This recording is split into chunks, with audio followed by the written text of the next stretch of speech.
I'm Neal Hull, Director of Domestic Market Development at the National Pork Board.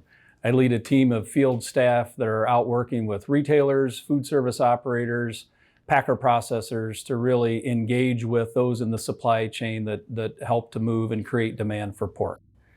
I'm excited today to share with you three specific examples of work that is going on in the field. You've heard lots of talk around ground pork, and I really want to re-emphasize the work that's been done around ground pork. We've been on a journey with ground pork and it continues to grow. We know that we're gaining household penetration. We're the only major grind that gained household penetration in the last year. We actually have 600,000 new households that have purchased ground pork in the last 12 months that didn't the prior 12 months. Some of that work's come from work with retailers on programs we call test and learns, where we've gone in and modeled, if you do this, this is the results that you can expect. And we've been very successful with that, and now we're taking that out to other retailers. I want to highlight a specific example, and it's on the club store side. So Sam's Club currently has a 3-pack brick pack of ground pork in 160 clubs in 18 states.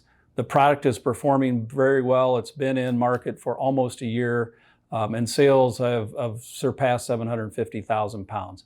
And again, it's all about how do you give the consumer permission to eat, and this idea of ground pork can be an ingredient in lots of dishes that really hit on those target consumers that we're working towards.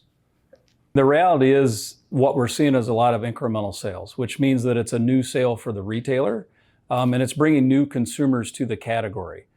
One of the things we identified in our research around consumers in ground pork was they wanted to shop a grind set, right? So a ground shopper is shopping for ground meat, and if they can find all grinds together, pork becomes a very good option for them in that time of need. And the great part about Sam's Club is it's merchandised in the well right along with the other ground proteins.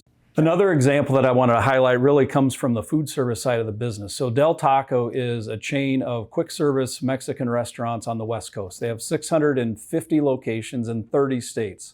The majority of their locations are in California, well, a little bit over half of those total locations.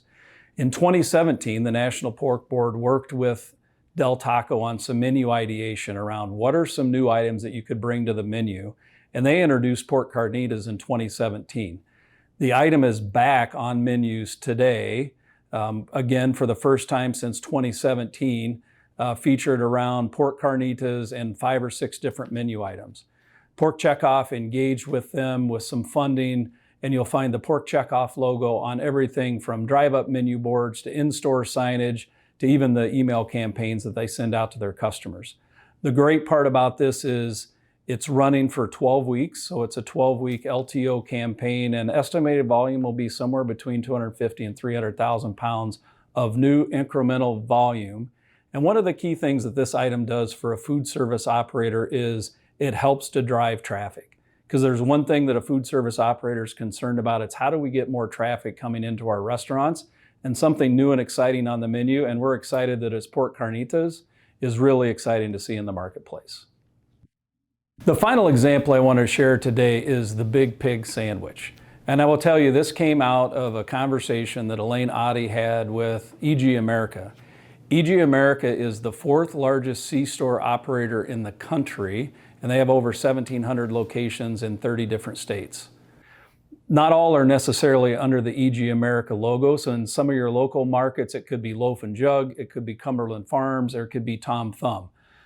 The idea for the Big Pig sandwich really came out of this focus on premiumization of a breakfast sandwich.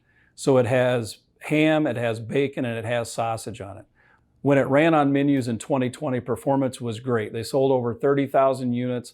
Unfortunately, with the pandemic, there were some supply chain challenges that limited what they could do, and it wasn't an item that went on the menu full time. Happy to report it's back as an LTO, which is a limited time offering, starting on June 21st at all locations nationwide.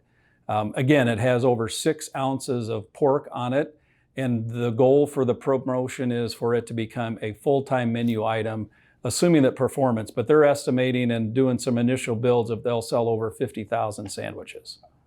One of the great things about our relationship with E.G. America is the Checkoff funds that are invested in the promotion, they turn around and reinvest those back into their locations.